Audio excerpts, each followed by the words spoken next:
Welcome to Five or Flop, a podcast for the best and worst historical fiction has to offer. I'm your host, Grace. And I'm Erin, and each week we'll be reading a different historical fiction book to see if they're a five or a flop. Our theme for season 3 is back to school, and top of the episode this week we have an apology because we're reading Code Name Verity by Elizabeth Wein. Last week we called her Elizabeth Wein. So sorry, Elizabeth, but we are reading her most excellent book today. This is hardly the first time we have mispronounced something I'll let you into. But again, we try to educate ourselves and correct ourselves when it is applicable. And by that, I mean, when I went to her website, it said first thing in the about, my name rhymes with teen or queen, like Ween. And I was like, okay, sorry. You know, she probably gets that a lot, so. Yeah, I'm sure she does. What have you been up to? I feel like I genuinely have not seen you too much recently, which is kind of rare for us. Well, we've both been doing a lot of things. I feel like you've been doing some jet setting, and by that I mean going to places you can drive to, such as Charlottesville. Such as Charlottesville, where I got to see Sabrina Carpenter on the Short and Sweet tour with my friend Sarah last weekend, and it was so much fun. Like, I know people, like, when there are big shows, they're like, I don't want to have any spoilers from it. So, spoilers for this show. But the production value, she made it like it was a filmed live on set 50s, 60s television show. And she had all these, like, cute little commercials throughout. It was really, really fun. I am glad that you had a ball. I will say, I am not, like, a prudish person. Shocking number of little kids there. She does not make little kid music. Absolutely not. I mean, she obviously is taking lessons from the queen of pop music business, Taylor Swift. Yeah. Which is you like switch up a lot of things at each show to create social media buzz. Yep. But Taylor Swift on the Eras tour was like, oh my gosh, she's wearing the green 1989 outfit today, which is an appropriate mystery for kids. But it's Sabrina Carpenter's tour. It's like, oh my gosh, what sex position is she going to do during Juno today? Exactly. Which is not appropriate for kids. It is not a little kid show. She does not make little kid music. So that was very surprising. However, it was also really fun because I didn't know it was at the UVA basketball stadium, which famously is where Grace got her education. At the basketball stadium. Yes. Yes. JPJ and I go a long way back because even before I had even the concepts of college, I saw High School Musical live on tour at JPJ. Which is truly incredible. And it was an extremely amazing night of our lives because they filmed it, obviously, to like make like a DVD to sell to the, you know, the poor underprivileged people who couldn't go to the tour live. Me. But we showed up and they had put a bunch of film equipment in front of our seats. So when we checked in with the tickets, they were like, oh, you need to go talk to this person. And they put us in the 5th row. Oh, wow. Okay. Yes. So that was a delightful night. And then, of course, my, education and time at UVA that included the basketball championship was also nice. Of course. So what did you do while I was in Charlottesville? We did a little bit of fall fun and went apple picking. Oh, very nice. And when I say went apple picking, it was more of an attempt to go apple picking. Okay. Because we were very late in the game to it. Yeah. And so we rolled up and we were like, and we also got the bushel of apples, please. And they were like, oh, about that, we don't have any more apples. Oh. They had all been picked. Devastating. Because typically our friend group goes every year and we get so many apples. Too many. Consistently, we come home with too many apples. And here's the thing. This is really important for you to know before you go apple picking. If you're like, I'm going to make an apple pie, one apple pie is like 4 apples at the maximum. Yeah. You will not use them all. And Kat, famously from the Babel episode, she goes in intelligently and she goes, I'm going to get 3 apples and that is it. That is all I need. She's like, I am going to have an apple to eat for a snack every day I go into the office this week. Or what? Like, she is intelligent about her apple picking. Unlike me and Santiago, who are like, we need a giant basket of apples. I know. To be frank, though, it really did not dampen my enjoyment of the day. Because it was like delightful weather. They had a lot of fall activities. Like, they had a corn maze and stuff like that. I was able to get an apple cider donut and an apple cider slushie. Ooh. And I was able to purchase apple butter from the farm store, which is really my number one goal. Yeah. Is to restock up on my apple butter. So I had a delightful time, and I'm just enjoying the beautiful fall weather, and I'm happy to buy my apples at Trader Joe's. Like, I would say the farmer's market, but I'm not going to do that because they'll be so expensive. No, they're so overpriced. Mm-hmm. Sorry to small farmers. Yeah. I mean, I have not returned to the farmer's market for produce since the time that I bought jam that was $13. Oh my God, when I accidentally bought a juice that was $10 and was not even good.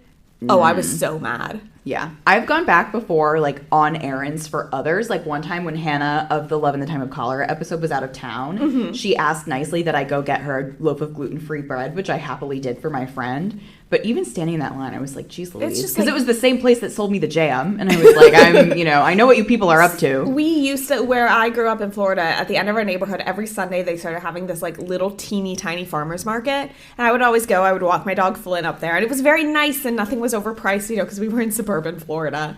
But it's not like that. It's like a fight for your lives here. Oh, yeah. People in DC go nuts for a farmer's market. Yeah. In my, like, ideal imaginary self world, I am a farmer's market produce girl, but what I am is a farmer's market prepared food girl. And by that I mean I will go and I will get, like, a cup of lemonade and an empanada and eat them immediately while I'm walking around. Yeah. At the most, you'll get, like, jam that's not overpriced. Yeah. I do love a farmer's market empanada, though. So I guess I'm more of just, like, I guess what I want from a farmer's market is just kind of a food truck. Basically, but it doesn't have to be a truck. It can be a stall. It can be, yeah, exactly. But anyways, have you been reading anything? Yes, and actually this is interesting because I have read a book that I think you read on maybe season 1 of the pod. I know the one you have written down, I've definitely read. Yeah, and I'm pretty sure, well, I know that you read it because you've rated it on Storygraph. I think we talked about it on the pod. I'm pretty sure you brought it up on the pod, and that's Dear Committee Members by Julie Schulman. Oh my God, is that her name? I didn't even write it down. Great memory. So I had to write the name for my book down on the script. No, then that is Dear Committee Members by Julie Schumacher. Okay. Sorry, Julie. I remember the Julie, though. Which this episode, we stay mispronouncing names. So. Oh my God, yeah. And not even hard ones. Like, anyway. But I enjoyed it a lot, actually. I got it out of a little free library.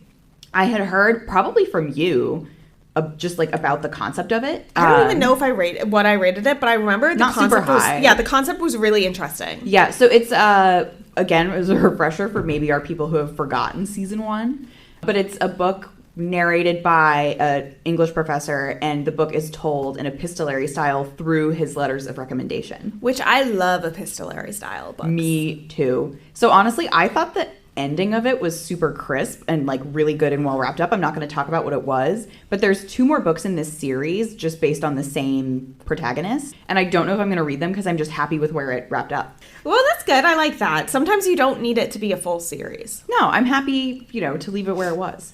I just finished reading Dearest by Jackie Walters. It was my book of the month pick. I was just going to say, was this a book of the month book? Because I have definitely heard someone doing an ad read on a different podcast for Book of the Month talking about this book. Okay, yes, it was. It was a horror book, which I think I thought it was thriller, which I think is why I clicked it. So, like, I can't fault it for that. There was a lot of, like, gore and stuff, which I don't like at all. Mm-hmm. But that's on me. I thought I picked the thriller book. I obviously didn't.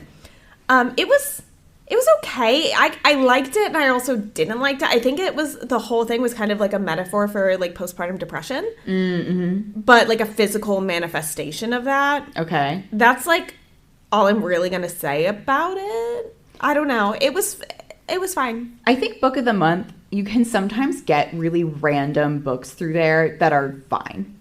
I enjoy reading a lot of times kind of buzzy new releases will go on through there. Uh-huh. Like I have my copy of Kristen Hanna's new book, The Women. Well, it's not really new by now, but I got that through Book of the Month. So they do that sometimes with, buzzier new releases. But sometimes you get really random books by people that you've never heard of before. Like that one was fine. I have 2 books currently that I started one. I didn't DNF it. I just wasn't in the mood to continue reading it. So I am going to go back and revisit it.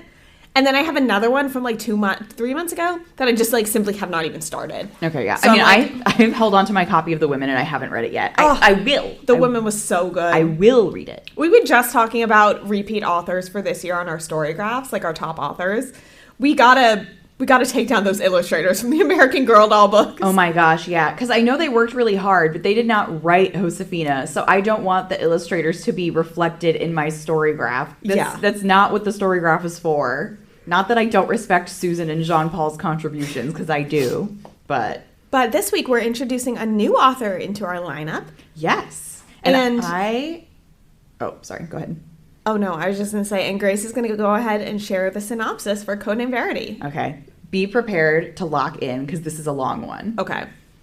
October 11th, 1943. A British spy plane crashes in Nazi-occupied France. Its pilot and passenger are best friends. One of the girls has a chance at survival. The other has lost the game before it's barely begun. When Verity is arrested by the Gestapo, she's sure that she doesn't stand a chance. As a secret agent captured in enemy territory, she's living a spy's worst nightmare. Her Nazi interrogators give her a simple choice: reveal her mission or face a grisly execution. As she intricately weaves her confession, Verity uncovers her past, how she became friends with the pilot Maddie, and why she left Maddie in the wrecked fuselage of their plane. On each new scrap of paper, Verity battles for her life, confronting her views on courage, failure, and her desperate hope to make it home. But will trading her secrets be enough to save her from the enemy? And I'm going to go a little bit ahead with our disclaimer here, particularly spoiler portion. If you have not read this book and you are at all interested in reading it, do not listen to this episode. Yes. Because there is like back-to-back-to-back plot twists going on here. And if you are interested in reading this, go read this book for yourself and then come back to this episode. And I'm going to tip our hand even a little bit more. We both highly recommend that you do this. Yes, that's basically my main point for this episode, is that you should go and read it and then come back to this. But one thing that's interesting is I really like the line in the synopsis: one girl has a chance of survival, the other has lost the game before it's barely begun. Because, like, obviously you think you know who it's about. Mm-hmm. And then you don't. You don't. It's just like the other Boleyn girl. Which one is it? Which one is it? Yeah. But yeah, so jumping ahead with that to, if you haven't read this book and you want to read this book, stop the episode right here. Yes. Well, and I'll get into my author section because I have a little bit of information that might be relevant to how you might choose to read this book. Okay, so maybe stop the episode after this part. Yes. After the author part. You can listen to the author part because I will have some info here. So let's talk about Elizabeth Wein. She was born in New York in 1964. Oh my God, so was my mom. Same hospital? I've never seen Elizabeth Wein and your mom in the same room. Exactly. But she spent her upbringing traveling around for her father's work. So she lived in England and in Jamaica. Came back to the United States when she was a young teenager when her parents divorced. Uh-huh. Her mom passed away when she was 14, and so she was raised in Pennsylvania by her grandparents after that. She has 2 degrees, a Yale undergrad and a PhD in folklore from Penn. I like to say I have a PhD in folklore from the number of times I've listened to the album. It's giving Swiftie. And this is so cute. I think when she was at Penn, she became a bell ringer. Like a bell choir in church? Exactly like that. Oh my God, we would always purposely not go to the Sunday masses when the bell choir was performing because we fucking hated them. Okay, that's really rude. I think the bell ringing is delightful. Sorry to the bell ringing choir of Annunciation Catholic Church. Well, also, Elizabeth Wein, clearly bell ringing has brought a lot to her life because that is how she met her husband, Tim, who is also a bell ringer. Oh my God. And they still ring bells every Sunday. Okay, that is very cute. Unfortunately, I hate bell ringing, but very cute. Okay, well, let's add that to the list of fun things that you hate, along with footnotes in books. But they moved together to Scotland in the year 2000. Tim is English. Mm-hmm. I don't know what tie he has to Scotland, but they live there. Okay. And they both have pilot's licenses, which is going to become extremely relevant. They fly together. They have flown across the US, the UK, and Kenya. Okay, listening for lions. Yeah, very random selection of 3 different places. I think also random in terms of how big they are to fly across. Mm-hmm. I don't think they've flown from like California to Maine or anything. Yeah, that'd be kind of crazy. But, they fly. And she started her career as a writer with a series kind of based in Arthurian legend. Okay. But ever since she has gotten her pilot's license and become a pilot in the early 2000s, all of her books are aviation based. Most of them in World War II or like in the between the world wars era, except she has one Star Wars novelization. Do you know which one? No, but its title was part of The Last Jedi. Okay. So when the second movie of the most recent trilogy came out. Gotcha. And the audiobook is narrated by Kelly Marie Tran, who plays Rose Tico in the movie. Oh, okay, cool. Yeah, so it's like a very good, they knew when they had Elizabeth Wein on the hook, they were like, we need to do this one up. But her most recent book is a nonfiction book that was in collaboration with another author about Black American aviators between the world wars. Oh. Because there was apparently big aviation boom in that time. People just wanted to get pilot's licenses. So I am very pleased with that topic. I think that is a very interesting one. Oh, yeah. And here's the thing. Code Name Verity is definitely her most popular book. It was released in 2012. She said on her website that it hit number 1 on the New York Times bestseller list in March of 2020. Oh, wow. Yeah, I could not find information to corroborate that. However, the New York Times has separate lists, and obviously this would have been on the young adult list. Yeah. And I was not able to find archives of that, just the adult list. Gotcha. So I don't think she's lying. No. But I just was... why would you make that up? That'd be incredibly random point in time to make up. So, and it does say, like, on the copies of the book when you buy it, number 1 New York Times bestseller. Yeah. So that could have been at any time. However, I tried to corroborate that exact statement, and I tried for a really long time, and I failed. But... that has been her most popular book. It is a number 1 New York Times bestseller and a Prince Honor book. It was a finalist for the 2012 Goodreads Choice Award for Young Adult Fiction, and it was beaten by The Fault in Our Stars, which is a giant you just can't take down. I don't want to go on a John Green tangent right now. You're a negative one. Yes. But the fact that this book lost to a book where they kissed in the Anne Frank house and everyone clapped, that's all I have to say. Anyway, so the thing about Code Name Verity that I did not know, there are 4 books in the series. Okay. She calls it the Code Name Verity cycle. Okay. Code Name Verity was the last one published. Okay. So the books are called Code Name Verity, The Enigma Code, The Pearl Thief, and Rose Under Fire. Okay. They all feature at least one of the characters from Code Name Verity. Oh, okay. Yes. However, so I'm going to say they published them in 1, 2, 3, 4 order. Yeah. On Elizabeth Wein's website, she recommends that you read them 1, 4, 3, 2. So is that like the chronological, like the time period chronological order? It is not. Oh. Because we'll go into the details of this later. A character from Code Name Verity who dies is the main character of the book that she recommends you read last. Okay. So I don't know why. I don't have the insight on that. That's just what she recommends. However, that is fascinating. I have wishy-washy feelings about like recommended reading order. Yeah. Because you'll see, especially online with really long convoluted series for authors, I feel like I see it a lot for fantasy authors like Sarah J. Maas, Brandon Sanderson. People will put together lists of like how to stagger the books in like a way that is different from publication order. Oh my God, quite like when we started watching the Planet of the Apes series and we followed a recommended watch order, which was the original, all of the new ones, and then back to the old ones. Yeah, so for me, I think when that happens, I think it might not be 100% necessary to do all of that. We can't speak to the quality of the other 3. Mm-hmm. However, we do think, again, that Code Name Verity is well worth reading. Yes. So you can explore for yourself if you only want to read that one, if you want to read all of them in whatever order you choose, if you want to follow Elizabeth Wein's recommended reading order, or if you want to read them in publication order. And I will say, this book can stand alone. Like, this book does not, you don't need anything else in the series to understand what's happening here. Well, for many, many years, I did not know there were others. Yeah. I read, well, here we'll get ahead into familiarity with the author. Mm-hmm. I read Code Name Verity many years ago when I was maybe 16 or 17. And I've said this before, I kind of aged out of YA kind of early. Mm-hmm. I still read it, but I was mostly reading normal adult books at that time. Yeah.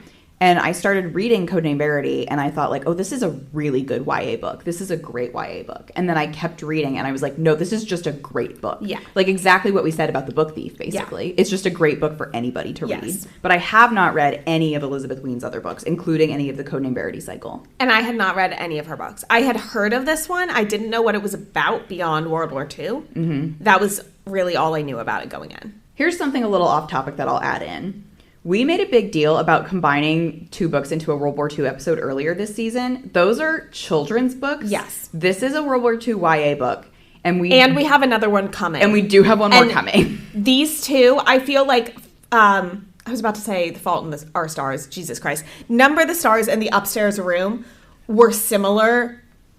They weren't, I mean, not plot-wise similar, but concept-wise. Like, what the situation in World War II that they were exploring were similar. Code Name Verity and Getting Ahead of Ourselves Between Shades of Grey explore two vastly different topics from those and from each other. Yes. So they don't fit together. They don't fit thematically with the earlier two that we did. Or the age group. And we acknowledge that this is more of a World War II heavy season, but I think only in terms of number of books, because percentage-wise, there are more episodes this season. Yeah. So I think percentage-wise, and I think we kept it to a minimum. Like we said last season, World War II is heavily saturated. It's ubiquitous. But I would say even more so in like YA. I feel like that's one of the first like hard historical topics you see when you're a young reader. And I think we should pat ourselves on the back for this.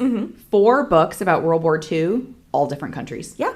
All different countries. Which is pretty great. Yeah. We did good. Yeah. We're gonna have I think maybe we were just talking about this at the end of the season. We're gonna check in again with our country list. I think the World War II books, not Code Name Verity, sorry, but the other 3 provide us with 3 new countries. Yeah, which is pretty exciting. So yeah. But yeah, so that's why we're now revisiting World War II, but completely different, as we get into the episode, completely different subject matter. And again, when we do Between Shades of Grey, completely different subject matter.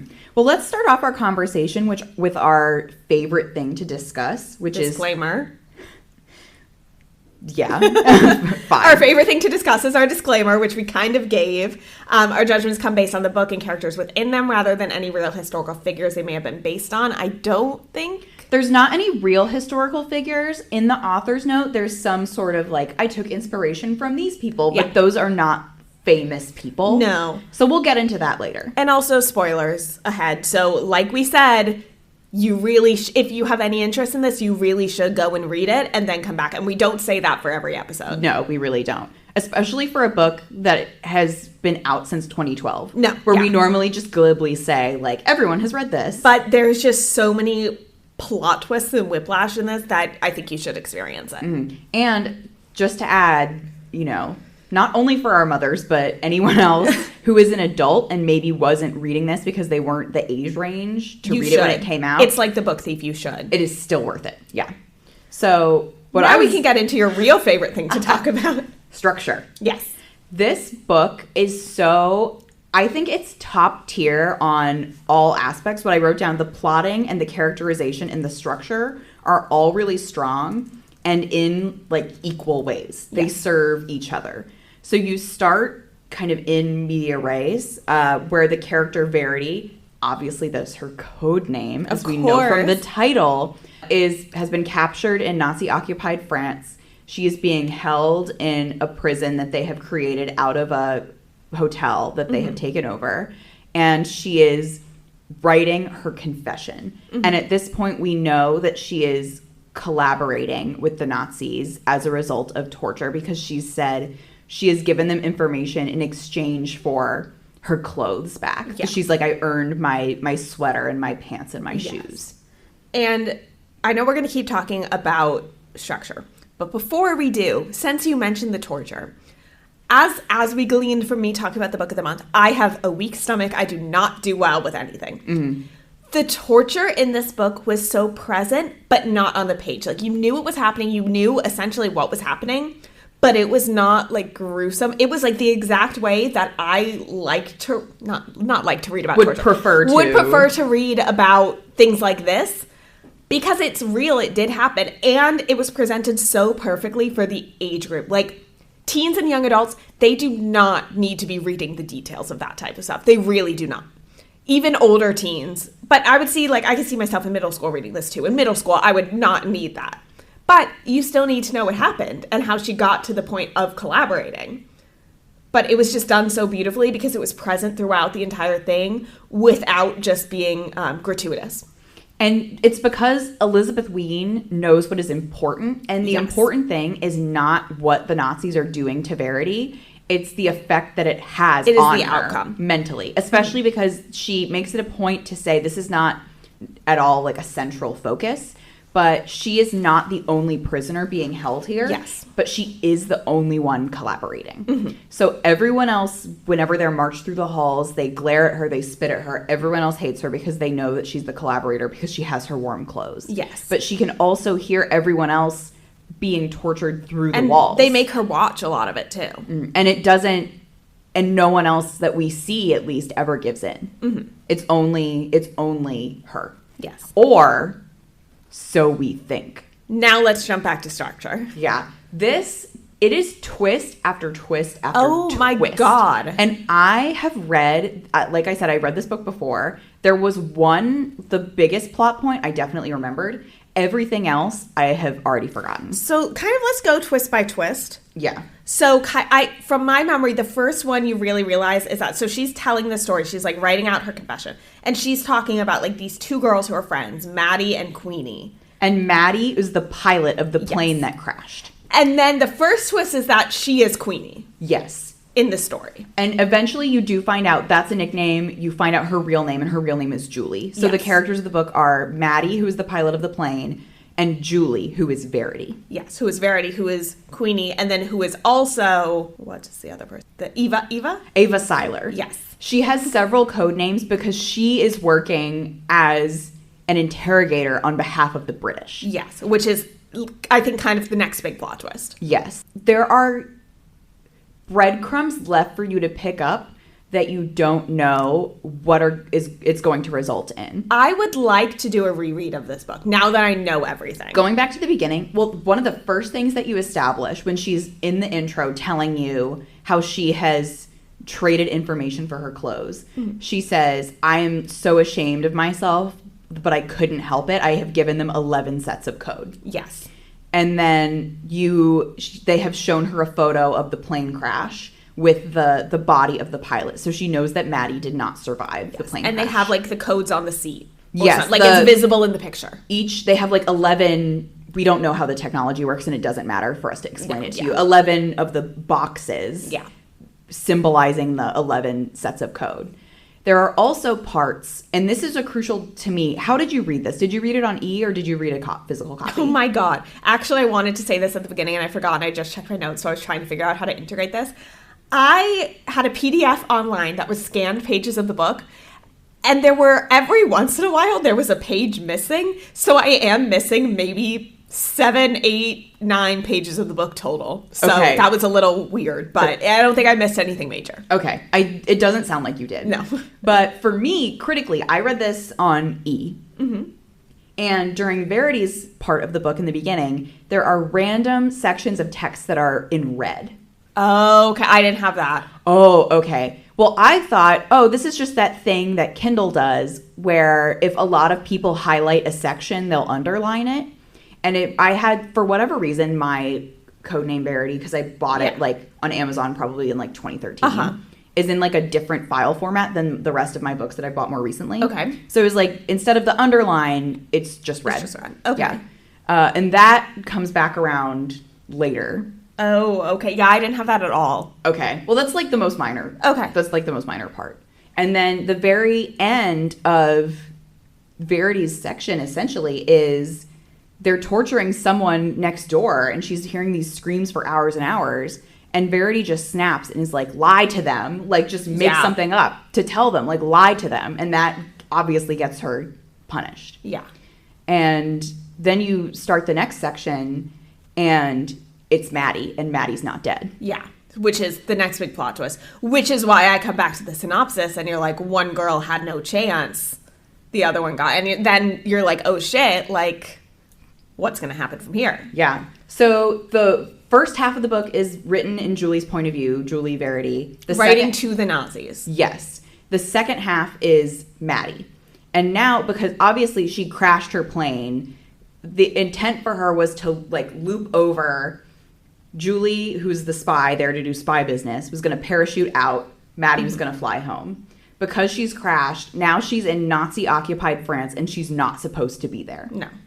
So she's being hidden by the resistance, and she's writing down everything that happens so that she can give an official report when she gets back if she gets back. But the photo that they showed Verity of her dead was another body they put in the plane so the Nazis would think that there was no one alive. Yeah. So that no one would come looking for her. And this is the thing. They also put in fake code boxes in So they would show the photo to Verity, and she would see the code boxes and give the Nazis fake information. Yes. So when she was saying to the other girl being tortured, just lie to them, it's because that's what she did. Yes. So she is not collaborating.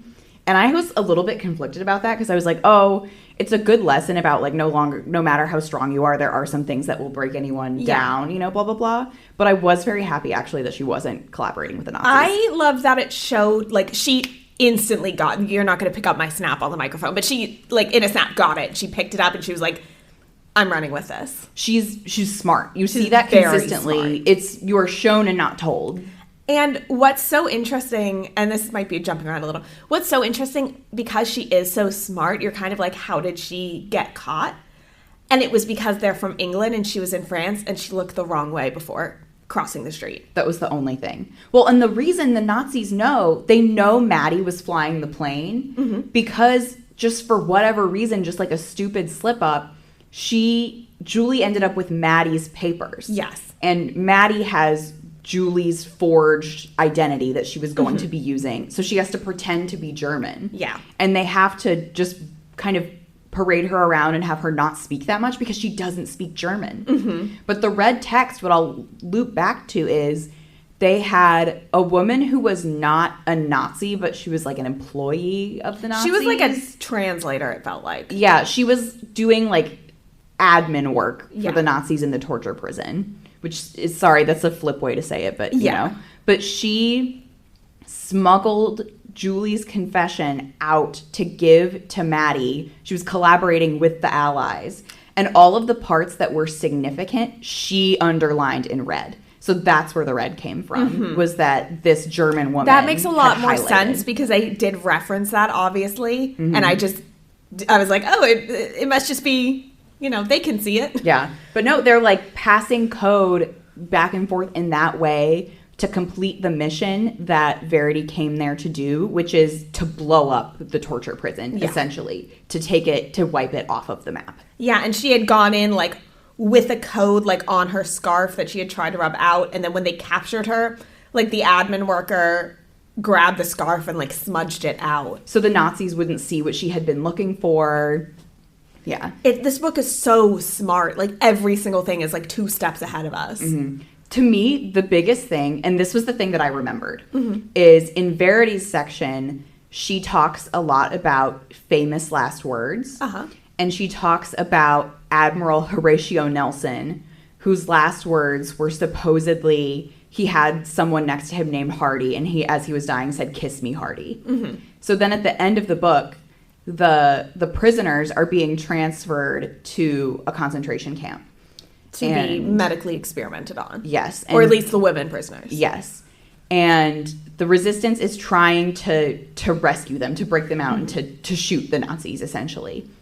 And the operation is bungled, and they're failing. They're absolutely failing. The Nazis are, like, shooting prisoners in the knees and, like, things like that. Yeah. And Verity is up next. Yes. And she yells to Maddie, "Kiss me, Hardy," and Maddie knows what that means and shoots her in the head and kills her. Yeah. So that she won't be taken to be medically experimented on and then killed by the Nazis. And it's like the hardest like part of the book that sticks with you so hard. That was like a punch in the gut. Yeah. And there's not like a happy wrap up to this book. Like nothing else.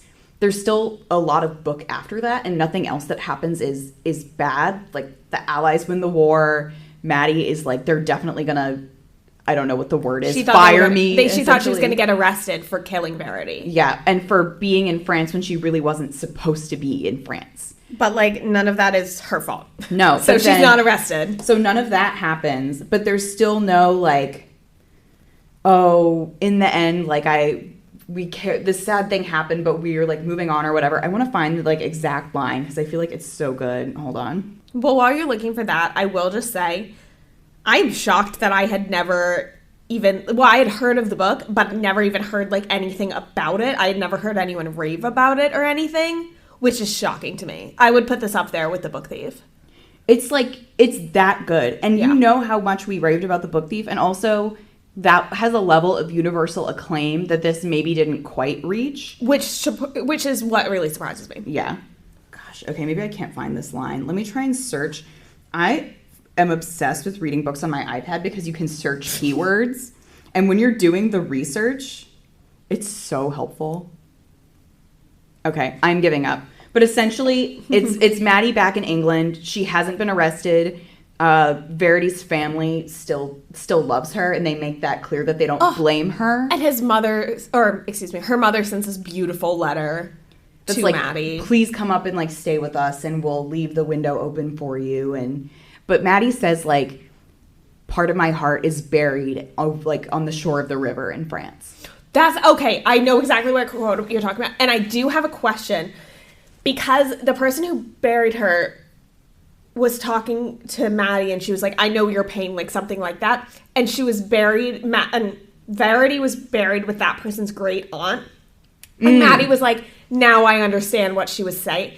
Did you know, like, maybe that's pointed to in one of the other books. Like, what was that? What did the great aunt do? She was like a resistance person, but we didn't get her whole story. I wonder if she's in one of the other books. It's possible. Well, what because I will say... It was also... Oh, hang on. Actually, sorry to cut you off. That was something about her being buried with roses, and now that I see a book titled Rose Under Fire, yes, I guarantee it's that. Yes. Well, initially I had thought, because the protagonist of Rose Under Fire is American, and it's set mostly at Ravensbrück, the concentration camp. And I had assumed that one actually didn't feature any characters from Code Name Verity. But in the back of my copy, there's a sample chapter, and that American protagonist knows Maddie somehow. I don't know if it's set before or after the events of Code Name Verity. Because Code Name Verity is set in 1943, so there's still more war to come. Okay. But I will say the other two protagonists of the books, the Pearl Thief is Verity, is Julie. Okay. And it's almost a prequel. It takes place before World War II begins, but only by a year or so. Okay. And the protagonist of the Enigma Code is Jamie, who is Verity's brother. Okay. Yes. I will say I definitely want to read the other ones. And I have another road trip coming up where I need audiobooks for. So that'll be perfect. That'll be really good. Well, what publication order are you going to read them in? Well, I don't know, because there's none that recommends reading this one first. Which we've already done. I feel... Are you going to read the other ones? I don't know. I'm torn in the exact same way that I just described dear committee members about. I'm like, what if the other ones aren't as good as this? I was going to say you should do one order and I should do the other. Okay, I could absolutely be convinced to do that. I think that would be... Well, we've really blown open the thing of like, we can't do either of the publication or the recommended order. No, I know. So we might just have to do like, take that out of the that's equation. What I was going to do. I might do her recommended order.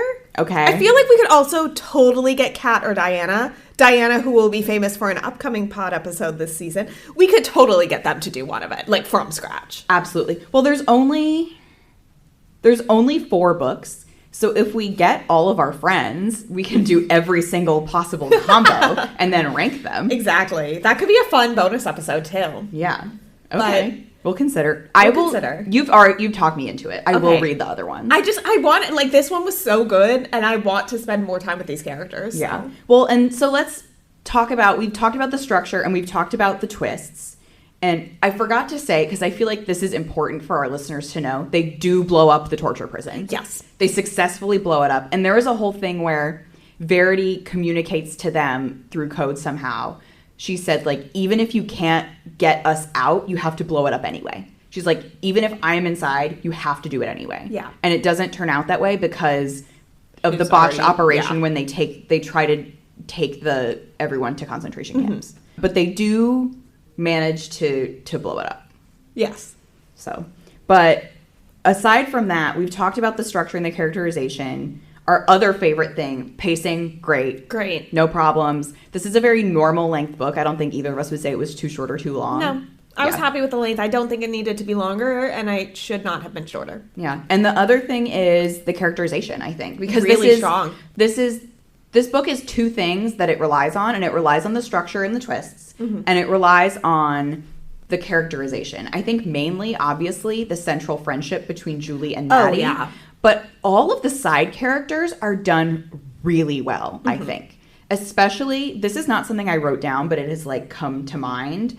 The the Nazi officer. Von Linden. Von Linden. Thank you for remembering. He was such a good character. Especially compared to, not to besmirch a 5-star book for you, but the Nazi. No, I was going to say compared to All the Light We Jewel Cannot hunting See. Nazi from All the Light We Cannot See, which you and I had middling feelings about him. Yeah. This is such a good way to go about it, because he is clearly has apprehensions about all of the evil that he's carrying out, but he is doing it anyway. And I feel like that's such a good way of showing that it's like people are so willing to just follow orders no matter how evil. And the thing is, it is, I think, so much more useful to recognize evil people in this way, because there is fun to be had when you're reading like the other Boleyn girl, and Anne Boleyn has one personality trait, and that trait is evil. Yeah. And it's cartoonish and it's fun. But when you're actually trying to examine why people in real life do evil. Especially for a younger audience. And especially for this age group, which I would say this book is targeted for 12 to 18-year-olds. Yeah, definitely. They are able to understand this kind of nuance. Yeah. They are aging out of the like Dear America style like life lessons, and they're reading more into things. Because, like, for example, obviously, the confession that Verity is writing out is stylistically like a novel, because we're reading it, and it is a novel. And the other Nazis are like, you just need to torture her more to get her to hurry up and give us the information about where the airstrips are in England. And Von Linden is like, no, I am very intrigued by her like use of literary convention, and and he tries to talk to her about authors and things like books, that. Yeah, he's like, he recognizes that piece of her humanity. And he has a daughter back in Germany that's in school. And you know all of this, but also you know that he is threatening to pour kerosene on Verity and light her on fire. Yeah.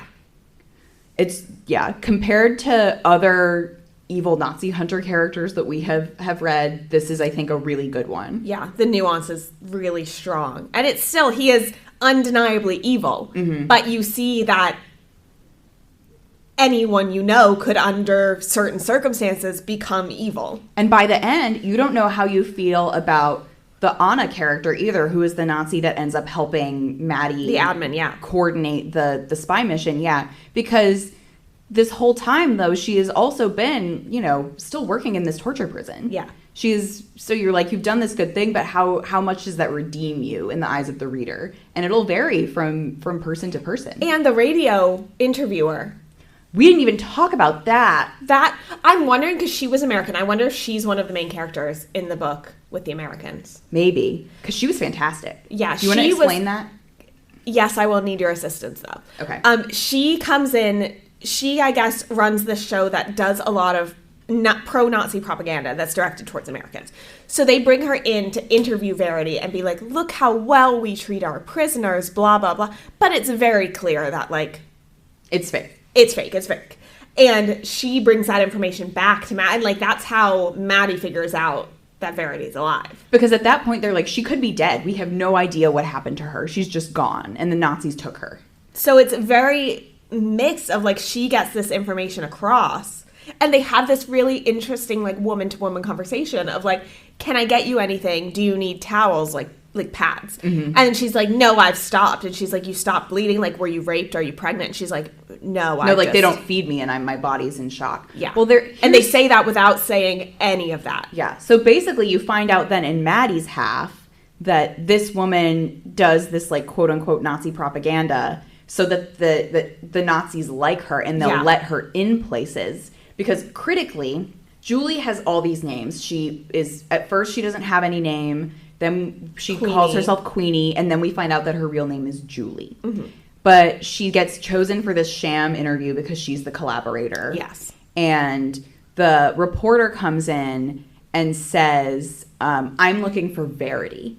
And to the Nazis, it just sounds like she's a reporter, and she's like, I'm here to find the truth. Yeah. But that is when we learn that Julie is Verity. Yes. We did not know that before. Yes. And that is such a reveal of information. And that she's on that side. Yeah. And then the reporter can come out and say to Maddie, she's in there and she's alive and she has been tortured. Yeah. Because she would, like, cross her legs and I could see the bruises on her legs under her skirt. Yeah, she was very strategic. She would hold up her arm to take a cigarette from one of the Nazis and I could see on her sleeve where there were burns. Yeah. I could, like... all of these ways where these people, especially Verity, are so smart in how they're conducting themselves, even when they know the chances of success or even survival are low. Mm-hmm. And the whole time, up until the second that Maddie shoots her in the head, Julie thinks that Maddie is dead. Yes. Because they showed her the photo of the body, and she believed that it was Maddie. And she sees Maddie, like, right before that happens. Yes. She hears Maddie, and that's when she says, "Kiss me, Hardy," essentially asking her to shoot her, and Maddie does. So that's the only time in the whole book that Julie knows that her best friend didn't die in this plane crash. Mm-hmm. God, I'm, like, getting chills. It's just this so book good. Is so good. This is probably one of the smartest books and I know I said that about a different book, and I'm not remembering which one it is right now.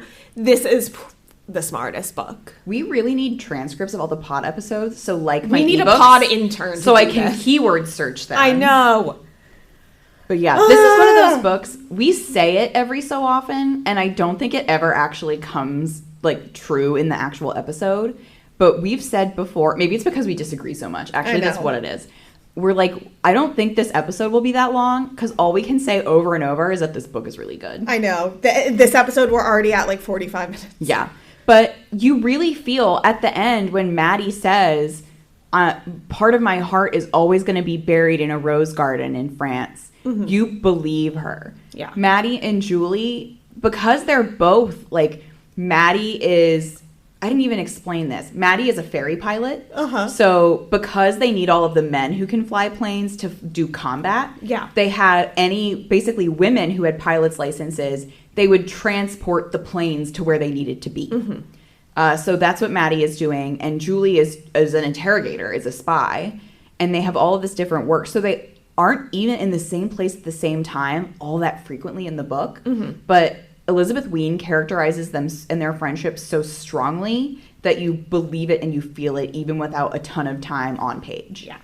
That might be a good segue into historical accuracy, talking about the planes. Yeah, let's go. Okay. All right, so, we got to keep going. Thank God we had an extra time. We got to the pod studio early today. So. Yes, thank you to the library employee for letting us in a half hour early to the pod studio. So I just have written at the top, Elizabeth Wein has clearly dedicated so much of her life and career to the research of aviation in this era that I feel like it's almost kind of stupid for me to be, like, fact checking it. Because, like, she obviously knows more about it than I do. Mm-hmm. So I'm just going to kind of say some stuff that I found in the historical note of this book, which was really thorough, which I appreciated.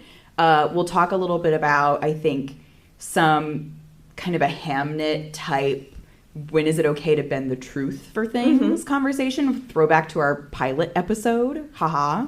And some more other things that I found on her website. We have had a few authors before have external information on their website, like Shelley Parker Chan is a big one that comes to mind, and it is always delightful. So she says straight up, the main thing that she says, this is a leap of faith that my authors just have to, that my readers just have to give me, is that Maddie could not have flown to France. Okay. A female pilot was not authorized to fly into France, and it was occupied by Nazis. Okay. Yes. So she said, she's like, you just have to give me that because it is necessary to the story that Maddie goes to France. Yeah. But she did do her best to create a chain of events leading up to the flight to make it as realistic as possible. So, for example, at the time when Maddie and Julie take the flight to France, Maddie is a first officer in the Air Transit Auxiliary. Air Transit Auxiliary. And first officers can authorize their own flights. Okay. So they don't need to go to a superior and say, so-and-so would like me to fly them to France and get it signed off. They can sign off on themselves. Okay. So she says, I did that so that I could realistically get Maddie to France. Okay. In essence, though, women pilots, and again, women were not combat pilots. Yeah. They were ferrying supplies and they were ferrying planes. Gotcha. And they were allowed to fly into France, but only after the Allies had taken it back. So that was much later, yes. She does note, though, that there were female combat pilots who were Russian. Oh, okay. So there were women shot down in combat from Russia. But not. But she notes in the book that Maddie would have been the only woman outside of Russia to have been shot down. Yes. So that is her version of there was no Black Plague when Hamnet died, during the time that Hamnet died. Yeah. But it's worth it. Like, we decided on that was, like, it was worth it to give us the story that resulted. Mm-hmm. And I think that's the same is true here. I agree. You know, because it's giving us the beautiful story of female friendship. Honestly, and I think ingenuity and blah, blah, blah. I think this is much less important of a fudge than the Hamnet one. Honestly, yeah. Because that was like that seems like a bigger deal to me than this. And maybe it's just because I don't fully understand the intrinsic little rules around this. But well, that's another thing is she's so clearly versed in all of the titles and what permissions those have and all of that stuff that goes along with it. Yeah. And she, you know, she says that in, like, on the first page of the author's note, she said this would not have happened. Yeah. So if you're a person reading this book, unless you just close it at the historical note, which unfortunately I think people do, then you won't know that. But it's not like you're coming away from this book thinking, like, wow, must have been so many female pilots that, like, she's not trying to give you that impression. And I don't think it implies that at all. Like, even in the book, it feels like Maddie is a special case scenario. Yes, because even when presented with the flight to France, and she authorizes it herself, you can tell that she's really not supposed to be doing it. But the whole thing takes place in the city of Ormailly in France, which is invented, but it is based on the city of Poitiers, so there is that. There are also a few other things that she took from individual people. Like, there really was a spy who was caught looking the wrong way on the street. That's real. Her favorite thing is she had so much difficulty trying to figure out how Maddie was going to have ink to write her notes when she was hidden in the barn, like, for, like, 8 months or something. So she was like, I looked up when the ballpoint pen was invented. Oh, my God. And it was invented in 1943, which is when the story takes place. And she found out, apparently, that a Hungarian journalist had the patent for the ballpoint pen.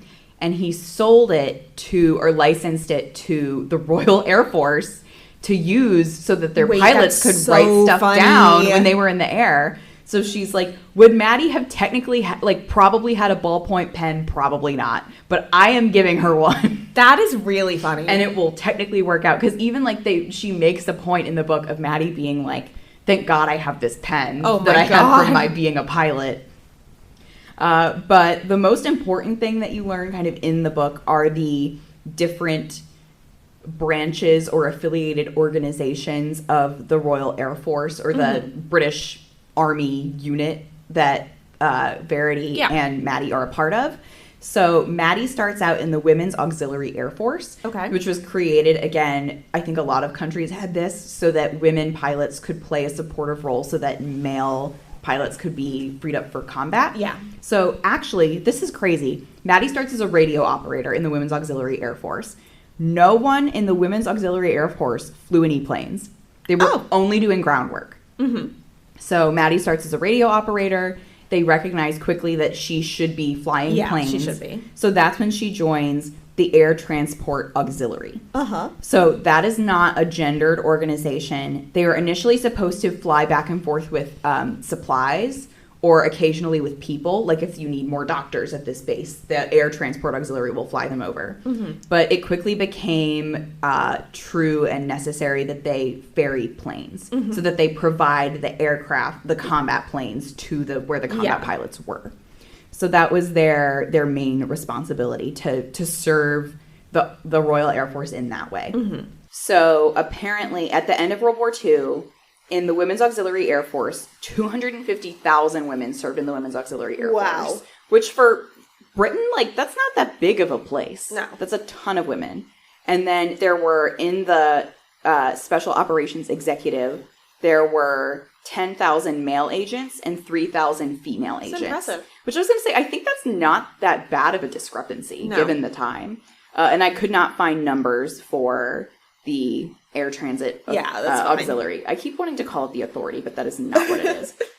And I did look up if Kiss Me Hearty was Admiral Horatio Nelson's actual last words. Yeah. They technically weren't, but they were his, like, second to last words. Okay. Yeah, so he was shot at the Battle of Trafalgar, And he was, like, lying there with all of his people around him. And he said, "Kiss me, Hardy." Hardy did indeed kiss him on the cheek, not in a romantic way, if that's what you're thinking. Unfortunate for us. Yes. And then after that, he said, "Now I am satisfied. Thank God I have done my duty." Which are good last words, but they're not, like, pithy. Yeah, it's not as good. "Kiss me, Hardy" is very... Okay, I'll take that one. That's that one. Yeah. So, again, like, that's fine with me. And then this is not necessarily fact-checking something from the book, but I wanted to bring it up because I think it is absolutely wonderful. Mm-hmm. There is a whole section on Elizabeth Wein's website of, I don't want to say, like, Code Name Verity themed crafts, but, like, time period accurate fiber art patterns. So she has the pattern for Maddie's mittens, which feature in the book. And a literal pattern from, like, a 1940s pattern book of the sweater that Julie trades information to the Nazis for. So what you're telling me is for our next year's Halloween costumes. Or should we have another book-themed party? We should have another book-themed party. And here's the thing about the sweater. I should have sent you a picture of it. It is, like, very sexy for a sweater. Okay, it's like I'm looking it up. It's one of those ones, like, it's not revealing, but it's one of those ones that you were clearly supposed to wear with one of those, like, pointy cone bras. So it's, like, very nipped in the waist. Okay. Like, it's a sophisticated woman's sweater. Okay.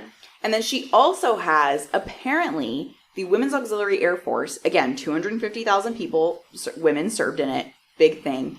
Vintage Verity. Yes, okay. That's the tab. Vintage Verity. Sweater. Okay, I'm looking now. There is a tab for dolls that you could knit to look like WAAF workers, women. I thought she was in, like, an oversized sweatshirt. No. Me too. No, she should have been at the club. No, she was stunting. Yeah. She was serving. Okay. Yeah. Wow. Yeah, but then they also have little dolls that you could knit of the WAAF women. That's very so fun. patriotic for, like, the little girls who were home during the war. Oh my god, this is so cute. Yeah. So she also has a ton of information. She has, I think this goes along with the book Rose Under Fire, but she has a whole tab of the all of the women that we know of who were experimented on at Ravensbrück. Uh-huh. So she has that information just for anyone who is looking for it. Yeah. She has an info-packed website. She also has women pilots in World War II. Yeah, she randomly also has a list of diverse books for children that she read, like books that she read growing up. So that was nice. I didn't really have a place to add it in here because it's not relevant to Code Name Verity, but I enjoyed that. She's got a lot on her website. Yeah, so I would highly recommend looking at Elizabeth Wein's website. Elizabeth Wein has a great website, and I had a very fun time trolling through That's how I felt with Karen Cushman's website, because she had all the bibliography stuff. She had, 20 fun facts. She had 20 fun facts about her. Like, do you think we should email every person that we have done a pod book on and ask them to put 20 fun facts on their website? Because Minjin Lee has reposted us on Instagram like 3 times. I think she would do it. Lisa C. has engaged with our content. Yeah, I think we could get some of them to do it, other than the dead ones. And maybe Gloria Whalen probably was like, not now. Oh my god, I can't stop thinking about the Patrick D. Smith website. Also, fun fact for all of our listeners, did you know that the A Land Remembered episode is our second most listened to episode? We were both surprised by that. We would not have guessed. But if anyone in Florida is listening to this because they listened to that, thanks. Hello. But anyways, yeah, I just doxed my church from Florida growing up in this episode too. That's even better. Anyways, should I bleep that out when I edit? Absolutely not. Anyways, the Patrick D. Smith website where it's like Q&A, will there be a sequel? No, he's dead. Okay, that's the opposite. Not to get off topic, this is actually pretty good bonus episode fodder. There is a romance author who was very famous in like the 60s, like 70s, 80s, who is dead. And they're putting out new books under her name, and they like don't have on the website that she's dead. Oh my god! To trick people into thinking she's alive. That is crazy. I know. When we start another podcast, for me to just tell you about romance novel drama again, and you don't care. All right, I think that wraps it up for me in the historical accuracy section, as we wrapped it up and then blather on for 5 minutes about nothing. As usual. So I think we should go over to our calculator. Yes, and for this season, our calculator is based on the categories of historical accuracy, theme, characters, stories, and vibes, and this is a very easy one for me and for Grace. We all have straight 5s across the board. We all, as if there's not 2 of us. I think we all have straight 5s across the board. And you might note, like, my 5 for historical accuracy withstands the historical note saying, first off, like, this is something I made up. But the way she made it doesn't matter. It doesn't matter because how she did it was so smart that it, like, I feel like technically maybe could have. Well, here's something else. I didn't add this in, but I find it very interesting, especially in the context of this conversation. Mm-hmm. She said, I was prepared to write my historical note and also say that I made up the job of Special Operations Executive Interrogator, which is Verity's job. Mm-hmm. And she's like, and then in the process of researching the book, I found a woman who did that job. That is so funny. Yeah. So she's like, every time I think that, oh, this is too fantastic to be true, she says, I find a woman who did it. That's crazy. And that's absolutely fabulous. This, I think, would be not just a great book for teens and young adults to read, would be great in schools. I could easily, like, I've done for different history classes I've had, like, book reports kind of evaluating, like, the truth behind, kind of like what we do, but to a much better extent of our historical accuracy. This could easily be one of those books. Yes. And I think this is a niche enough topic that it doesn't really fit neatly into, like, a slot in the curriculum. But I think that once you get older, I think you should hopefully let your students have a lot more freedom on like side projects they want to do and things they want to research. So this would be something great to offer them as a resource. This is one and of also, those... like we said before, this isn't just for history class. Read this book in English class. Yeah. This is, talk about fucking foreshadowing and all that. Anyways. Literary devices. Oh, This book is one this season that I feel strongly could be in a curriculum or personal enjoyment or both. Yeah. And I will say, I just Googled this real quick to check because I didn't want to be wrong. There is no Code Name Verity movie, and that I think is whack. That threw me off because one of the cover versions has that girl so clearly on the front. I thought that was like a movie cover. Yeah, because it's just like a girl's face, and the original cover did not have a face. No, it was like the hands tied together. Yeah. Or like there's one of like a bike propped up against a fence. Yeah, so I definitely thought that was a movie cover, but... No, and also like I do think this is a situation where like the book would be better. Because of just the, you know... It's the literary devices. It might not translate as well, but I'm surprised it's not a movie. But I think you could make it happen to make it a very good movie. So I think it should be a movie. Anyway, that's what I have to say. All right. So, Star Calculator, easy answer. It's a 5. This Across is now the board. both of our top-rated books. For the season. For the season. And also, I mean, up there with your very limited selection of straight 5s. So. Yeah, that's true. And what are we reading next week? Next week, we are reading, I think, our most recent release of the season. Yes. We are reading The Davenports by Crystal Marquis. This is a book that just came out last year, so definitely not one either of us had A, read before, and definitely not B, read before when we were in that age group. And we'll just say this a little bit early. By the time that The Davenports episode is released, the sequel will have just come out. Oh, really? Yes. So if anyone is interested in reading the Davenport sequel, it's not available to us at time of recording, but at time of release, you can go read it. Let us know. Yeah. All right. So in the meantime, you should follow us on social media. Our Instagram, Twitter, and TikTok are all _fiverflop_pod. And don't forget to join our Storygraph Reading Challenge. You can also shoot us an email, fiverfloppodcast@gmail.com. And if you have anything you think we should be reading, if you feel very strongly about the Davenport sequel or any other books in the Code Name Verity cycle, feel free to pop us a suggestion in our recommendation form linked in our bio. Yes. If you have an order that you read the Code Name Verity cycle in, we would like to hear about it, what it is, why, and how successful it was. Yes. Actually, that's really great. If you could let us know that, that would be awesome. And we'll probably include it in a bonus episode. But in the meantime, happy reading! Bye!